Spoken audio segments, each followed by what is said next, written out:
Hello les amis, alors aujourd'hui on va aller surfer sur les applications qui commencent à se dévoiler sur les téléphones portables. Alors moi j'ai tout simplement un téléphone dans lequel j'ai Gemini, que je peux vous montrer comme ça, et Gemini j'ai d'ailleurs maintenant directement mes IA qui se trouvent dans la barre de tâches en bas directement, donc c'est mes premières applications en fait. Et du coup j'en ai une qui est assez marrante, qui vient de sortir, je l'ai reçue ce matin et je vais vous la présenter. Donc en fait, c'est tout bête, vous ouvrez une photo dans Google par exemple, et là par exemple je vais prendre le petit chat avec son petit prince sur une planète, et à partir de là je vais activer en bas à gauche le bouton de Gemini, qu'il faut installer hein, si c'est pas déjà fait. C'est les nouvelles versions Android. Je clique dessus longuement et je peux le déplacer. Donc c'est une fonction en fait qu'on retrouve dans Canva. C'est aussi une fonction qu'on retrouve dans d'autres IA hein, comme OpenArt aussi par exemple, hein, ou même tout simplement dans Google Lens. Vous pouvez désormais ce genre de choses.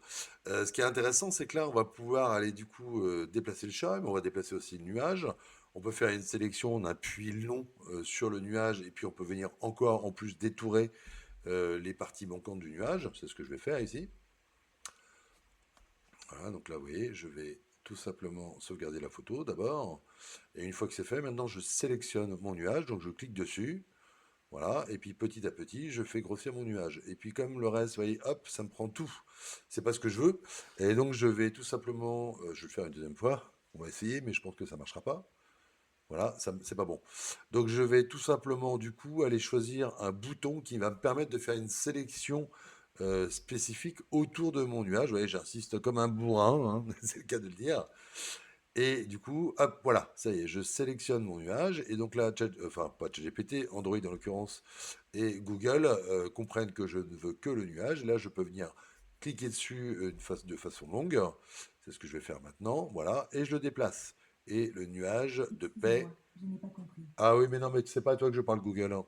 Et voilà, donc je peux déplacer à la fois mon chat et mon nuage et remettre tout ça de façon cohérente, comme je l'aurais voulu dès le départ, hein, ce que ChatGPT n'a pas fait au début. Et vous voyez, il va vous proposer plusieurs images. Donc là, en l'occurrence, il n'y a pas tellement de différence entre la première et la dernière, mais c'est désormais une fonction qu'on trouve sur vos téléphones. Faites une mise à jour, tout simplement, et vous verrez, c'est top, ça permet directement depuis son téléphone de se balader un petit peu et de faire des choses sans avoir à ouvrir de nouvelles IA ou acheter de nouveaux logiciels. Voilà, eh bien je vous remercie beaucoup et je vous dis à très vite.